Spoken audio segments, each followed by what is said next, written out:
Good evening +2 class. बेटा आज हम स्टार्ट करें sample paper number 2 question number 23 से 22 तक हमारे क्वेश्चन हमने पिछले वीडियो में कर लिए थे। 23 से हम स्टार्ट करते हैं, ध्यान से देखना बेटा। Find out the least value of A, ये क्वेश्चन एक्सरसाइज में भी है बुक में, उसमें बुक में क्वेश्चन में है ये वाला। Find out the least value of A की कम से कम ए की वैल्यू कितनी होनी चाहिए ये बता दो। सच दैट द फंक्शन, एक फंक्शन गिवन है x² + ax + 1 is increasing on 1 2। कहता है कि ये वाला फंक्शन अगर इंक्रीजिंग फंक्शन है 1 2 इंटरवल पर, तो कहता है ए की वैल्यू क्या होगी, ये हमने इस क्वेश्चन में फाइंड करना है। समझ में आया बेटा स्टेटमेंट? देखो एक फंक्शन हमारे पास गिवन है x² + ax + 1 और इंटरवल हमारे पास गिवन है 1 से लेकर 2 तक। ये फंक्शन इंक्रीजिंग है, ये गिवन है, a की वैल्यू फाइंड करके दिखानी है। ठीक है, देखो सॉल्यूशन। तो इंक्रीजिंग क्या होता है, जो डेरिवेटिव करे और प्लस का आंसर आ जाए। चलो पहले derivative with respect to x on both side. Derivative of x² is 2x, derivative of x is a, derivative 1 is 0। ठीक है, अब x की वैल्यू क्या है, 1 और 2 के बीच में। x क्या लेना है, 1 और 2 के बीच में। बड़ी ब्रैकेट है तो इक्वल का साइन आएगा, अगर छोटी ब्रैकेट दे रखी हो तो इक्वल का साइन नहीं लेना। कहता है कि a की वैल्यू फाइंड करके दिखानी है, डेरिवेटिव प्लस का होना चाहिए। ठीक है ना, प्लस का होगा तभी ये इंक्रीजिंग होगा, याद रखें। अब x की वैल्यू 1 और 2 के बीच में है, मेरे को यहाँ पर 2x + a बनाना है इधर। ठीक है, 2x + a बनाना है, तो क्या करें, x के साथ 2 है तो यहाँ पर भी 2 होना चाहिए, तो सबको 2 से मल्टीप्लाई कर दो। 2 से मल्टीप्लाई 2x हो गया, 2 2 जा 4 हो गया। अब 2x के साथ a भी लिखा है, तो सभी के अंदर a प्लस कर दो। 2 + a <= 2x + a <= 4 + a। ठीक है, अब 2x + a किसके इक्वल है, डेरिवेटिव के, तो 2x + a डेरिवेटिव के लिख दो। यहाँ पे लिख दो f' और यहाँ से 4 + a। ठीक है ना, यानी कि इसका मीनिंग क्या हुआ कि अगर डेरिवेटिव 0 से बड़ा होगा, अगर डेरिवेटिव प्लस का होगा या 0 से बड़ा होगा, तभी ये वाला फंक्शन इंक्रीज हो सकता है, नहीं तो नहीं ये वाली वैल्यू प्लस में होनी चाहिए। या मैं ये कहूँ कि ये वैल्यू प्लस में होनी चाहिए, एक ही बात है। ठीक है ना, तो प्लस की वैल्यू कब है, जब ये वाली टर्म क्या होनी चाहिए, 2 + a 0 या 0 से बड़ा होना चाहिए। ठीक है, तो 2 इस तरफ आएगा तो क्या बन जाएगा, माइनस का। यहाँ पे इधर लिख सकते हैं function is increasing, function increase कर रहा था। ठीक है, तो a की वैल्यू कम से कम a की जो वैल्यू है वो -2 होनी चाहिए, -2 या -2 से ज़्यादा, तभी इसकी वैल्यू क्या होगी, प्लस होगी। तो लीस्ट वैल्यू ऑफ a, उसने कहा था a की कम से कम वैल्यू कितनी होगी, least value of a is equal -2। तो a की कम से कम वैल्यू -2 होगी। अगर वो मैक्सिमम कहोगे तो इसको 0 से इक्वल लिखना, अगर मिनिमम कहोगे, लीस्ट कहोगे तो ये वाली लेनी है। ठीक है, चलो नेक्स्ट क्वेश्चन अटैम्प्ट करते हैं इसी का ही। Question number 24, find the point on the curve. Find the points on the curve, curve के ऊपर पॉइंट निकाल कर दिखाने हैं, यानी x1 y1 निकालना है। At which the tangent line is parallel to x axis. कह रहा है अगर टेंजेंट लाइन x एक्सिस के साथ पैरेलल है, ये कर्व है, कर्व के ऊपर एक टेंजेंट लाइन है, टेंजेंट लाइन अगर x एक्सिस के साथ पैरेलल है तो पॉइंट्स निकाल दो, यानी कि हमने इसमें x1 y1 फाइंड करके दिखाना है। देखो तो सबसे पहले हम डायग्राम बना लेते हैं। देखो draw x axis, y axis, origin, draw a curve, take a point on the curve, draw a line.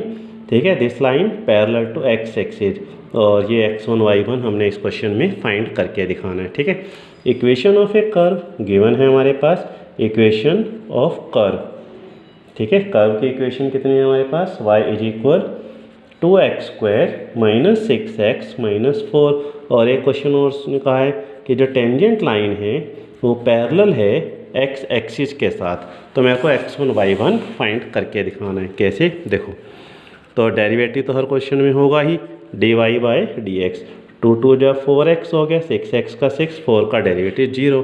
ठीक है, तो स्लोप ऑफ टेंजेंट x की जगह x1 पुट कर दो। ठीक है 6, और यहाँ से टेंजेंट लाइन अगर x एक्सिस के साथ पैरेलल है तो इस लाइन ने इसको तो कट तो किया ही नहीं है, तो इसका स्लोप कितना बन जाएगा, टेंजेंट 0 0।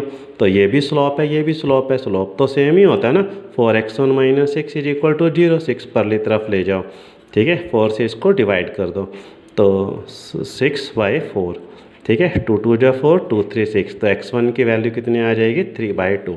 तो अब क्या निकालना हमने इसके अंदर से, y1। तो ये स्टार इक्वेशन ले लें। ठीक है, कि x1 y1 lie on the given curve, और इस कर्व को वो सेटिस्फाई करेगी। तो y1 किसके equal, 2x1 square - 6x1 - 4।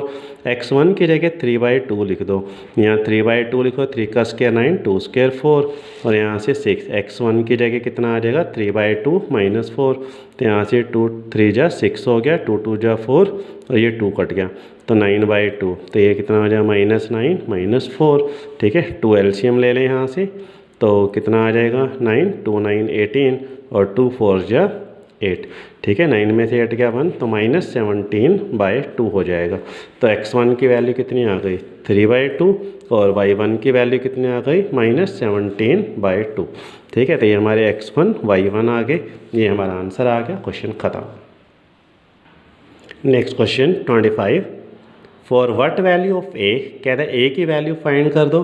The function f(x) defined as, एक फंक्शन हमारे पास लिखा है 2x - 1 a और x + 1 इफ़, अगर x 2 से छोटा है तो 2x - 1 लेना है, अगर x 2 के इक्वल है तो a लेना है, अगर x 2 से ग्रेटर है तो x + 1 लेना है। Is continuous function at x = 2, कहते हैं कि जो हमारा फंक्शन है वो 2 की पोजीशन पर कॉन्टीन्यूस है, ये गिवन है। तो कहते हैं a की वैल्यू क्या होगी, ये हमने फाइंड करके दिखाना है। 2 की पोजीशन पर फंक्शन कॉन्टीन्यूस है, गिवन है, कहते हैं a की वैल्यू फाइंड कर दो। तो f(x) is continuous eight x = 2, और यहाँ पे लिख लें गिवन। अगर कॉन्टीन्यूस है तो left hand limit, right hand limit, direct limit equal होगा। Limit x tends to 2 minus limit x tends to 2 plus limit x tends to 2 equal. ठीक है, तो 2 से छोटा ये वाला 2x - 1, 2 से बड़ा x + 1, अगर x 2 के साथ इक्वल है तो यहाँ पर ये a आ जाएगा। ठीक है, x की जगह यहाँ पे 2 पुट कर दो, तो x की जगह 2, 2 × 2 -1, x की जगह 2, 2 + 1, x की जगह 2, यहाँ पे 2 2 4 में से 1 गया 3, 3 = a की वैल्यू कितनी आ गई, 3। हमारा क्वेश्चन ख़त्म हो गया। नेक्स्ट क्वेश्चन आ जाओ 26।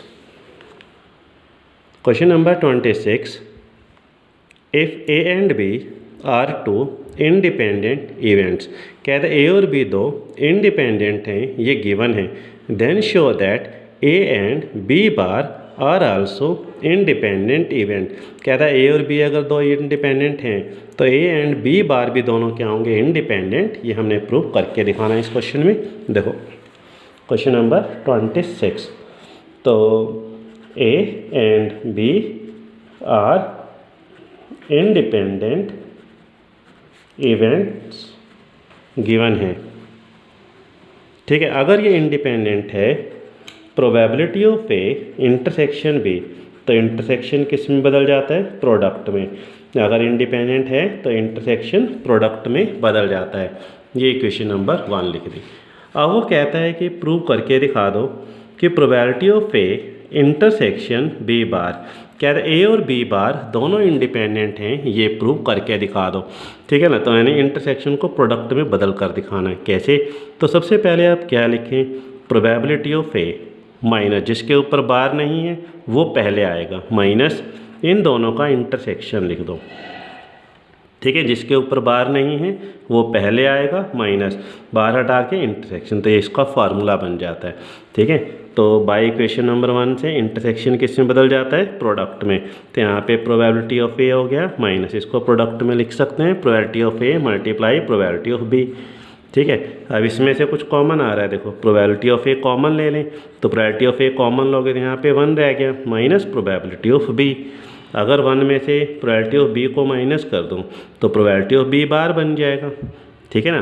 तो ये इंटरसेक्शन प्रोडक्ट में बदल गया, तो इसका मतलब hence last line A and B bar are independent event. ठीक है, तो ये क्वेश्चन हमारा ख़त्म हो गया। इसी के ऑप्शन में एक क्वेश्चन और दिया हुआ है, देखो इसी के ऑप्शन में है एक और क्वेश्चन 26 के ही। A and B are two friend, कह रहे ए और बी दो फ्रेंड हैं, wanted to take admission in a college, वो चाहते हैं कि हम दोनों का एडमिशन कॉलेज में हो जाए। The probability that A got admission is 0.7, कहता है ए का एडमिशन हो जाता है कॉलेज में, उसकी प्रोबेबिलिटी 0.7 है। ए का कॉलेज में एडमिशन हो जाता है, उसकी प्रोबेबिलिटी 0.7 है। And the probability that exactly one of them is selected is 0.6, दोनों में से किसी एक का एडमिशन होता है, उसकी प्रोबेबिलिटी 0.7। ये ए के एडमिशन की प्रोबेबिलिटी है और ये प्रोबेबिलिटी है दोनों में से किसी एक का एडमिशन होता है, 0. ए का होता है बी का नहीं होता है, बी का होता है ए का नहीं होता। ठीक है ना। Find the probability that B is selected, कहते हैं बी का एडमिशन हो जाएगा, उसकी क्या प्रोबेबिलिटी है ये फाइंड कर दो। ए का एडमिशन हो जाता है, उसकी प्रोबेबिलिटी गिवन है, देखो प्रोबेबिलिटी ऑफ ए का एडमिशन हो जाता है, उसकी प्रोबेबिलिटी 0.7 है। बी का एडमिशन हो जाएगा, उसकी क्या प्रोबेबिलिटी ये बतानी है। तो अब एक चीज़ और गिवन है, ए का एडमिशन हो जाता है, ठीक है, पर बी का एडमिशन नहीं होता, या फिर ए का एडमिशन नहीं होता, बी का एडमिशन हो जाता है, उसकी प्रोबेबिलिटी 0.6 है, ये गिवन है। ठीक है ना। इसका मतलब क्या है, ए का हो गया बी का नहीं हुआ, या फिर ए का नहीं हुआ बी का हो गया। इस केस में ए का एडमिशन हो गया, इस केस में बी का, दोनों में से किसी एक का होता, और की जगह प्लस बन जाएगा और ये गिवन है, ये गिवन है, ये गिवन है, ये फाइंड करके दिखाना, ये स्टेटमेंट है। समझ में आया क्वेश्चन क्या है। चलो, तो जो गिवन है इसी को ही हम सॉल्व कर लेते हैं, ये अपने आप आ जाएगा। ठीक है, और की जगह हम क्या लगा देंगे, प्लस का लगा देंगे। देखो इसी लाइन को सॉल्व करते हैं कैसे। अभी मैंने पिछले क्वेश्चन में फॉर्मूला बताया ना, पहले क्या लिखेंगे, इंटरसेक्शन, क्योंकि इंडिपेंडेंट है तो दोनों किसके अंदर चेंज हो जाता है, प्रोडक्ट में चेंज हो जाएगा। तो इसको ऐसे लिख सकते हैं ना, probability of A multiply probability of B bar, और की जगह क्या हो जाएगा, प्लस हो जाएगा। तो इसको ऐसे लिख सकते हैं, probability of A bar multiply probability of B, किसके इक्वल 0.6 के। मेरे को ये प्रोबेबिलिटी ऑफ बी फाइंड करके दिखाना है, याद रखें। इसको कैसे सॉल्व करेंगे, देखो इसको ऐसे लिख सकते हैं, प्रोबेबिलिटी ऑफ ए मल्टीप्लाई, बार हटाना है तो इसको 1 में से माइनस कर दो, तो 1 minus probability of B, plus इसका यहाँ से बार हटा दो तो इसको भी 1 में से माइनस हो जाएगा, है ना। और ये प्रोबेबिलिटी ऑफ बी किसके इक्वल 0.6 के। याद रखें, ये प्रोबेबिलिटी ऑफ बी फाइंड करके दिखाना है। चलो वैल्यू पुट करते हैं। ए की प्रोबेबिलिटी कितनी, 0.7 रख दो, multiply 1 minus probability of B, ये हमने फाइंड करके दिखाना था, प्लस में 1 माइनस प्रोबेबिलिटी ऑफ ए 0.7, और ये प्रोबेबिलिटी ऑफ बी फाइंड करना है 0.6। ठीक है, आराम आराम से सॉल्व करते जाओ। तो इसकी मल्टीप्लाई इसके साथ, इसकी मल्टीप्लाई इसके साथ, 0.7 को 1 के साथ, माइनस जिसको इससे multiply 0.7 probability of B, plus 1 में से 0.7 माइनस कर दो 0.3, और ये प्रोबेबिलिटी ऑफ बी किसके इक्वल 0.6 के। ठीक है, तो यहाँ से 0.7, ठीक है, ये प्रोबेबिलिटी ऑफ बी, ये probability of B, probability of B common आएगा तो यहाँ से माइनस 0.7, ये 0.3, प्रोबेबिलिटी ऑफ बी मैंने कॉमन ले लिया 0.6, 0.7 है परली तरफ ले जाओ माइनस, इस 0.7 में से 0.3 माइनस कर दो, माइनस 0.4 आ जाएगा, प्रोबेबिलिटी ऑफ बी 0.6, ये 0.7 राइट में ले जाओ।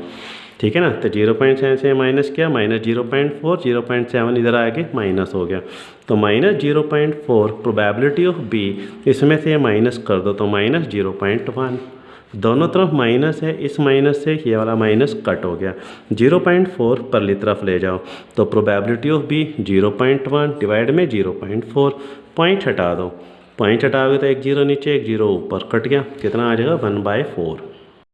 ठीक है, तो ये क्वेश्चन हमारा कंप्लीट हो गया। समझ में आया क्वेश्चन। ठीक है, चलो नेक्स्ट क्वेश्चन करते हैं, question number 27।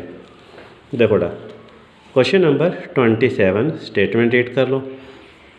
Find out equation of a straight line, एक स्ट्रेट लाइन की इक्वेशन बनानी है which is parallel to the vector, जो इस वेक्टर के साथ क्या है, पैरेलल है, and passing through the point whose position vector is this. कहता है एक लाइन की इक्वेशन बना दो जो इस पॉइंट को छू कर जाती है, ठीक है, और इस वेक्टर के साथ पैरेलल है, जिसके साथ लाइन की इक्वेशन बनाने का फॉर्मूला होता है R vector is equal to A plus lambda B. Line जिसको छू के जाती है ये ए वाला पॉइंट कहते हैं, और जिसके साथ पैरेलल है उसे हम बी कहते हैं, या इसको हम डायरेक्शन रेशियो कह सकते हैं। ये ए है, ये बी है। देखो तो करते हैं इसको। क्वेश्चन नंबर 27, एक लाइन की इक्वेशन बनानी है जो इस पॉइंट को छू कर जा रही है, ठीक है, इसको पास कर रही थी 1 -3 -4। तो ये हमारे पास क्या बन गया, ए वेक्टर और बी वेक्टर जो इस लाइन की क्या है, डायरेक्शन रेशियो है। बी क्या गिवन है हमारे पास, 2i - j + k। तो कहता है लाइन की इक्वेशन बना के दिखा दो। तो लाइन की इक्वेशन का क्या फार्मूला होता है, r = a plus lambda B, ठीक है ना।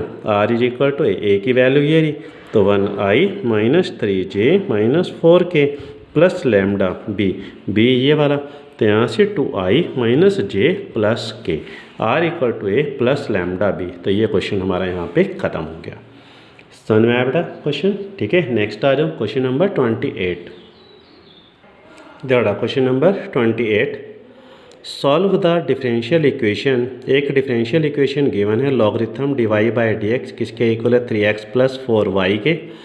Given that y = 0 and x = 0। तो कहते हैं इस डिफरेंशियल इक्वेशन को सॉल्व करके दिखा दो। क्वेश्चन नंबर 29, एक डिफरेंशियल इक्वेशन गिवन है, लॉगरिथम dy/dx = 3x + 4y। ये गिवन है हमारे पास, y = 0 और x = 0। इसके हम c की वैल्यू फाइंड करेंगे। कैसे इस क्वेश्चन को अटैम्प्ट करें, देखो सबसे पहले तो मेरे को इस लॉगरिथम को हटाना है। कैसे, इसको भी e की पावर में लिख दो, इसको भी e की पावर में लिख दो। e की पावर लॉगरिथम dy/dx = e की पावर में 3x + 4y। ई से लॉगरिथम कट जाता है, ठीक है, ई से लॉगरिथम कट जाएगा, dy/dx रह जाएगा। e पावर 3x e की पावर 4y लिख सकते हैं, मल्टीप्लाई करते पावर ऐड हो जाती है, dx को ऊपर ले जाओ, तो यहाँ से dy e power 3x e power 4y, dy एक तरफ dx एक तरफ, dy के साथ y होना चाहिए, e की 4y नीचे ले जाओ, e की पावर 4y और e की पावर 3x और dx अलग हो गया, dy अलग हो गया। दोनों तरफ इंटीग्रेशन कर दो, e की पावर -4y dy और इंटीग्रेशन e की पावर 3x dx, ठीक है। चलो इंटीग्रेशन करते हैं, e की 4y का इंटीग्रेशन e की पावर 4y का e की 4y, और y का जो कॉफिशिएंट है वो डिवाइड में आ जाएगा। e की x का इंटीग्रेशन e की x हो गया और x का कॉफिशिएंट डिवाइड में हो गया, प्लस में कितना बन गया c, इक्वेशन नंबर 1। अब क्या करें, हमने c की वैल्यू निकालनी है और यहीं पर ही पुट कर देना है, ठीक है। कैसे, y की जगह 0 लिख दो, x की जगह 0 लिख दो, e की पावर 0/-4 e की पावर 0/3, और ये c किसी की भी पावर 0 हो तो 1 हो जाता है, तो -1/4, ये 1/3 c, 1/3 को लेफ्ट में ले जाओ, तो -1/4 -1/3 c की 4 एलसीएम आ जाएगा, 12 एलसीएम 4 3 12 3 4, तो कितना बन जाएगा -7/12, ठीक है। इस c की वैल्यू को फर्स्ट इक्वेशन में पुट कर दो। ये हमारा जनरल सॉल्यूशन है डिफरेंशियल इक्वेशन का। जब c की वैल्यू पुट कर देंगे तो हमारा पर्टिकुलर सॉल्यूशन बन जाता है, ठीक है। e की पावर 3x डिवाइड में 3, c की जगह -7/12, ये हमारा आंसर आ गया। तो ये क्वेश्चन हमारा कंप्लीट हो गया, ठीक है। नेक्स्ट क्वेश्चन पर आ जाओ। Question number 29, show that the function. ये क्वेश्चन मैं उसको अगले वीडियो में कराऊंगा, ठीक है। तो नेक्स्ट वीडियो बनेगी तो उसमें 29 करेंगे। क्वेश्चन नंबर 30 देखो, तो if cos inverse x² - y² + x² = tan inverse k। कहते हैं कि प्रूव कर दो कि अगर मैं इसका डेरिवेटिव निकालूँ तो y/x आएगा। ये हमने प्रूव करके दिखाना है। देखो क्वेश्चन नंबर 30, तो यहाँ लिखा हुआ है cos inverse x² - y² divide by x² + y² = tangent inverse k। कहता है कि टू प्रूव करके दिखा दो, अगर हम इसका डेरिवेटिव निकालें dy/dx करें तो y/x आएगा। ये हमने प्रूव करके दिखाना है। स्टेटमेंट समझ में आ गई बेटा। सॉल्यूशन देखो कैसे, इसका डेरिवेटिव इसके इक्वल आना चाहिए। चलो कोस इनवर्स यहाँ पे डिवाइड में इस इधर है तो कोस इनवर्स को परली तरफ ले जा सकते हैं। तो यहाँ से X square minus Y square divide में X square plus Y square किसके इक्वल हो जाएगा, कोस टेंजेंट इनवर्स के। अब डेरिवेटिव कर दें, differentiate with respect to X on both side. तो यहाँ पे इसका डेरिवेटिव करोगे तो वो डिवाइड रूल से होगा ना, तो नीचे वाली टर्म का क्या हो जाएगा, होल स्क्वायर, नीचे वाली टर्म एज इट इज, ऊपर वाली टर्म का डेरिवेटिव माइनस ऊपर वाली टर्म एज इट इज, नीचे वाली टर्म का डेरिवेटिव, ठीक है, डिवाइड रूल। और इक्वल में इस टर्म का डेरिवेटिव 0, क्योंकि जिसके साथ x या y लिखा हुआ नहीं है तो उस सारे का डेरिवेटिव 0, तो ना तो इसके साथ x था ना y था, इसलिए इसका डेरिवेटिव 0 हो गया। ठीक है, ठीक है। तो ऊपर यहाँ पे डेरिवेटिव कर दें X square plus Y square, इधर डेरिवेटिव एक्स स्क्वायर का डेरिवेटिव 2x हो गया माइनस वाई स्क्वायर का पावर आगे एक पावर कम और y का dy/dx हो गया minus X square minus Y square, X square का डेरिवेटिव 2x हो जाएगा, वाई स्क्वायर का 2y और y का dy/dx इक्वल टू 0। ठीक है ना, इक्वल टू 0। ये टर्म डिवाइड में है, इस तरफ आएगी तो मल्टीप्लाई, इस ब्रैकेट को 0 से मल्टीप्लाई करोगे तो 0 हो जाएगा, ख़त्म हो जाएगा। ठीक है, चलो नेक्स्ट स्टेप, इस ब्रैकेट की मल्टीप्लाई इसके साथ कर दो, इस ब्रैकेट की मल्टीप्लाई इसके साथ कर दो, तो यहाँ पर आ जाएगा X square plus Y square, यहाँ पे 2x माइनस इस ब्रैकेट के इसके साथ X square plus Y square 2y dy/dx आ जाएगा। ठीक है, अब इस ब्रैकेट की मल्टीप्लाई इसके साथ, ब्रैकेट के इसके साथ, इसको इससे मल्टीप्लाई करेंगे तो minus X square minus Y square, यहाँ से 2x, इस ब्रैकेट की मल्टीप्लाई इधर करेंगे तो यह बन जाएगा minus X square minus Y square, यहाँ पे 2y dy/dx इक्वल टू कितना, 0। अब क्या करो, dy/dx एक तरफ कर लो, बाकी सारा एक तरफ कर लो, dy/dx ये रहा, dy/dx ये रहा, इन दोनों को राइट में ले जाते हैं, प्लस हो जाएगा। बाकी लिख लेते हैं, क्या रह गया, एक तो ये वाली टर्म एक ये टर्म है, एक ये टर्म है। ठीक है, इसमें से और इसमें से देखो 2x कॉमन आ रहा है, अगर 2x कॉमन ले लेते हैं यहाँ पे रह जाएगा X square plus Y square, ये 2x कॉमन बाहर माइनस से sign change, minus X square plus Y square is equal, ये टर्म इस तरफ जाएगी तो प्लस में, ये भी इधर आएगी तो प्लस हो जाएगी, ये भी इधर जाएगी तो प्लस हो जाएगी। कुछ कॉमन आ रहा है 2y dy/dx, तो 2y dy/dx हमने इसमें से कॉमन ले लिया और ये तो उधर आकर प्लस ही हो गई थी, तो इधर क्या रह जाएगा X square plus Y square, ये टर्म भी इधर आकर प्लस हो गई थी, ये कॉमन आ गया था, तो इधर से कितना रहेगा X square minus Y square रह जाएगा, वाई स्क्वायर प्लस के वाई स्क्वायर माइनस कैंसिल हो गया, यहाँ एक्स स्क्वायर से एक्स स्क्वायर कैंसिल हो जाएगा। तो यहाँ से हमारे पास रह गया 2x और ये वाई स्क्वायर और वाई स्क्वायर, यहाँ से 2y स्क्वायर रह जाएगा। इधर से हमारे पास है 2y dy/dx और इधर से एक्स स्क्वायर और एक्स स्क्वायर 2x स्क्वायर बन जाएगा। अब dy/dx एक तरफ कर लो, बाकी सब एक तरफ, तो यहाँ से रह जाएगा 2 2 जा 4 xy स्क्वायर, और ये दोनों टर्म इधर आएंगे तो डिवाइड में 2 2 जा 4 x स्क्वायर y आ जाएगा, यहाँ पे रह जाएगा हमारे पास dy/dx। इस 4 से 4 कट हो गया, इस x से स्क्वायर कट गया, इस y से स्क्वायर कट गया, तो dy/dx कितना रह जाएगा, एक y और एक ही x रह जाएगा। यही हमने प्रूव करके दिखाना था, ये हमारा क्वेश्चन कंप्लीट हो गया। ठीक है बेटा, चलो नेक्स्ट क्वेश्चन करते हैं इसी का ही। क्वेश्चन नंबर 31 कहता है कि 31 differentiate log x power x है, x power log x with respect to x, कहते हैं इसका डेरिवेटिव कर दो। तो ये क्वेश्चन आपने अपने आप करना है। कैसे, लॉगरिथम से होगा, इसको पहले आप u लेट कर लो, इसको v लेट कर लो, जब डेरिवेटिव है लास्ट में दोनों आंसर को प्लस कर देना। इस ये वाला क्वेश्चन भी अपने आप करना है, dy/dx निकालना है। पहले क्या करेंगे, दोनों तरफ लॉगरिथम, जब भी पावर में x या y आ जाए तो दोनों तरफ लॉगरिथम लेना है, फिर डेरिवेटिव करना है। ठीक है, तो ये दोनों क्वेश्चन आप अपने आप कर सकते हो, ट्राई योरसेल्फ। ठीक है, मिलते हैं नेक्स्ट वीडियो में नेक्स्ट क्वेश्चन के साथ। Thank you.